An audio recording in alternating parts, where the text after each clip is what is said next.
Pupuntahan ko ito, Chairman, itong usapin po ng basura. Opo.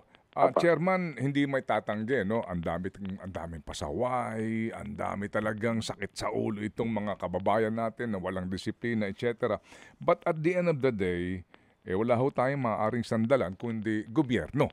So, 'pag Tama pinag-usapan po. natin po ang batas, Chairman, I'm sure kayo pamilyar dito po sa ating Ecological Solid Waste Management Act of 2000.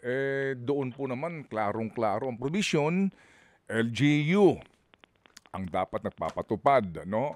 Ang local government code at may kaparusahan sa mga nagtatapon ng basura sa kung saan-saan lang. So, paano kaya ito na ang sisi po ninyo, ng presidente, sa mga nagtatapon ng basura?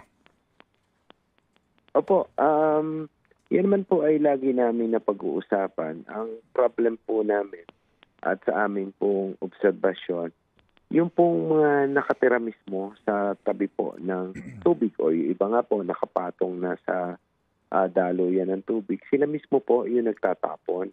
At normally sinasabayan pa nila kung kailan malakas ang ulan Mm. ay, doon nila itinatapon yung basura para po maagos at hindi po maipon sa tapat ng kanilang bahay. Napag-discussan po namin ito ng mga mayors. Nahihirapan din po kami na i-monitor itong mga kabahayan na ito dahil una-una nasa loob po sila at ginagawa nila po yung pagtatapon, yun nga po pag malakas ang ulan at sa Mm. gabi.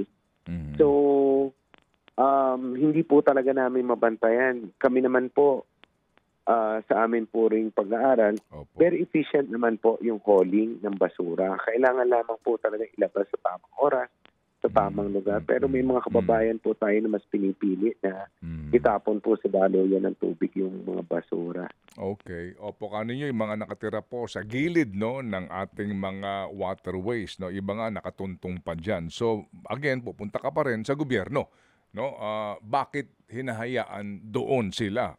Ito lang po kasi para natin mailatag itong problema sa basura na tinutukoy lagi 'no, na isa sa mga dahilan kung bakit barado ang mga kanal, drainage, et cetera, mga flood control projects, et cetera. So, yun po yun. Hangga't hindi siguro tumutugon ang mga LGUs dito at barangay, parang lalabas diyan, Chairman, na ito pa rin po yung ating problema kahit na ilang pang bilyon ang ilaan nating pera sa flood control natin.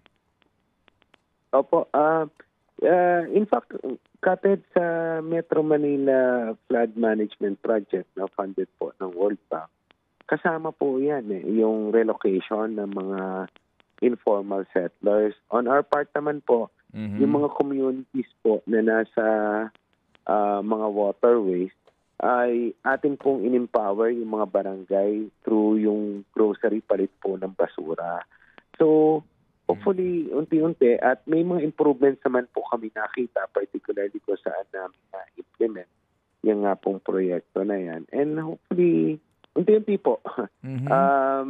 mahirap pong baguhin yung nakasanayan. So, again, tama po kayo, responsibilidad po yan ng pamahalaan Mm. na mag-impose po talaga ng strict penalty and Mm. enforce po yung Solid Waste Management Act ng mas Mm. maigpit at mas may ngipin po.